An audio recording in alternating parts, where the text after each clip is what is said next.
Hey everyone, Dr. Frunkey here with a review and final diagnosis on the Microtech Knives Stitch. This is a collaboration between Microtech Knives and Sebastian Berengi of Borka Blades. So, Borka Blades burst onto the scene recently when Sebastian started making his own knives. He used to be a knife customizer and now he makes his own knives. A lot like actually Michael Gavick over here of Gavco Knives. These guys kind of got their start doing some pimp jobs and then realized they could make their knives even better. So he burst onto the scene with the Borka Blades Stitch, which is an absolutely stunning design of this profile. So you can see it's got this very interesting sort of spade-shaped tip, almost arrowhead grind right there. A very long handle. It's got a very organic shape to it, and it looks extremely dangerous, I guess you should say. There's just a big wedge of steel at the end of a long handle that looks like it's ready to attack, and it looks alive, and it's got that soul that I've said that I'm looking for in some knives. This look just has it, and when they made the production version, it was met with some sort of mixed feelings. Now, namely because they decided to make it an automatic knife. Now, I don't really know why they did this because all the regular stitches are manual knives with sort of a spider hole right here. And this one, though, is a super hard-firing, rock-solid, out-the-side automatic. And I will say that this has impressed me and it has changed my opinion on automatic knives, at least to a certain degree, and I'll get into that a little bit. So before we talk about all that, let's go ahead and break this knife down anatomically so we understand what we're working with. Up front, we have a amazingly ground blade right here of M390 steel. That blade shape is very unique. This is classically the stitch shape, that giant harpoon up top, this very arrowhead-shaped blade, and it's very much like a wedge. I can imagine you could use this as a pry tool if you really needed to. It's a very heavy-duty blade shape. But it does come down to a fairly fine tip right there, so it's going to be better for piercing. This is certainly a piercing blade shape right there. This has a flat grind out to the tip right here, and it does get pretty thin behind the edge a little bit. It slices okay, but this is not going to be a knife you want to use for food prep. This definitely cuts apples like it's chopping wood, but it will function for most EDC style cutting tasks, whether it's opening boxes or things like that, because it's a very strong blade shape and you have some confidence in using it.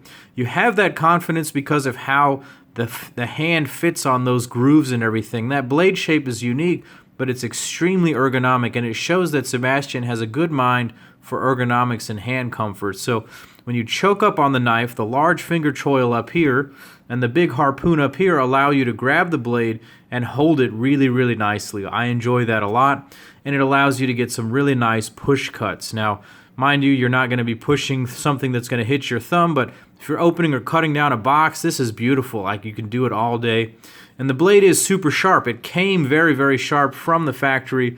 I've had my friend put a mirror polished wicked edge on there, so incredibly sharp now, stupidly sharp now, really nice. There's a small sharpening choil that you can see caused a little bit of some trouble with the sharpening. It's not quite big enough to be doing that right, so that's a little bit of an annoyance right there, but that's not a big deal. Another strange thing is the big hole in the blade. You can't open the knife using your thumb, and you can't open the knife as a spider flick because of the locking mechanism. That has to be fully disengaged for the knife to be released. So very strange there. I think it could have been done better, but perhaps it was a weight-saving tool or to allow the blade to flip out the right way. I'm really not sure. Maybe someone can enlighten us on that one. So moving back, we'll talk about the deployment. Obviously, it's an automatic knife. This is very unique in the world of knives, but because I really don't perceive automatic knives to be that high quality. Even this knife right here, this Hellhound Tanto and carbon fiber, is really, it's a $500 knife, but it does this. It jiggles and wiggles and all that stuff when you play with it, and that's sort of the reputation that automatic knives have. But this one, I'm just going to tell you, is a bank vault. It is a tank.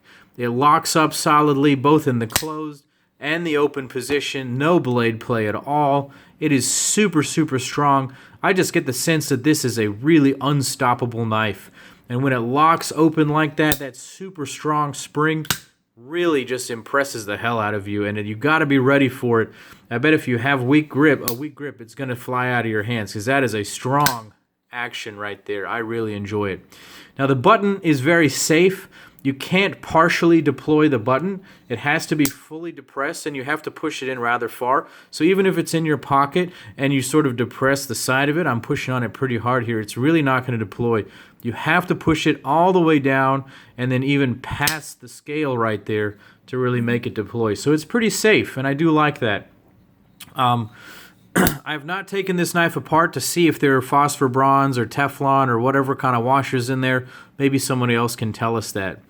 I do like the Torx construction. This is a T15 Torx on the pivot, just like the actual full custom knife. You gotta love that they moved away from the Marfione proprietary hardware there. I think that's a nod to the knife community, and I think that we'll all appreciate that, and I hope that that continues moving forward.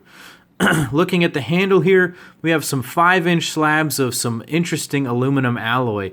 A lot of folks have said that they don't really like the aluminum, that it sort of makes it not quite as classy or as expensive as the fancy full custom titanium knives, but I'll say this material has really impressed me. It's super tough, it's super solid, and it hasn't shown any wear. The DLC coating has stood up to a lot of carry. I've really carried this knife a lot, knocked it around on some stuff, and it hasn't shown any wear. So I definitely like that. I think that it keeps the weight down, and it just allows them to produce this at a slightly lower price, and I like it. I will say that the colors of the DLC here and on the blade don't match perfectly, so if you're super OCD, that might drive you crazy. I do really like the bronzed hardware. When I saw this all DLC with the gold or bronzed hardware, I knew I had to buy it, so I bought it immediately. They're now back in stock at most retailers. They were gone for a little while, but as of today, they are back in stock. So wanted to just show this one off here. Definitely love the overall look and everything like that. We'll get into that in a minute. And the last part of the knife here is the pocket clip. I actually really like this pocket clip. It's functioned really well. Some people describe this as a 2-stage pocket clip where you can either pull your pants up to here or there. Really, I think that bend in it just provides a little extra retention. It's nice. It's easy to slide it in and out of the pocket without messing with the clip. This is a bit wide and sharp, so you have to be careful that you're not bumping into the side of your car and scraping your paint with it. So definitely pay attention to that. But I will say that it functions very nicely. I love the full-size geared back spacer right here and the sort of integrated lanyard hole right there. I think it looks really nice like that. This is a knife that maybe would do well with a sort of a badass kind of a lanyard on there, maybe a skull or something. I might want to find one of those. Super nice. So how does this knife EDC? Well, it's a heavy son of a gun, so I'm going to bring this out, show you how much it weighs here. 6.32 ounces, so ridiculously heavy. Go ahead and pull out a couple of other knives for a size comparison here. I've got a Moen Max Evolution ready to go right now. I can bring out that Ultratech Hellhound Tanto right there. Similar overall profile. Notice the differences in the blade lengths and everything there.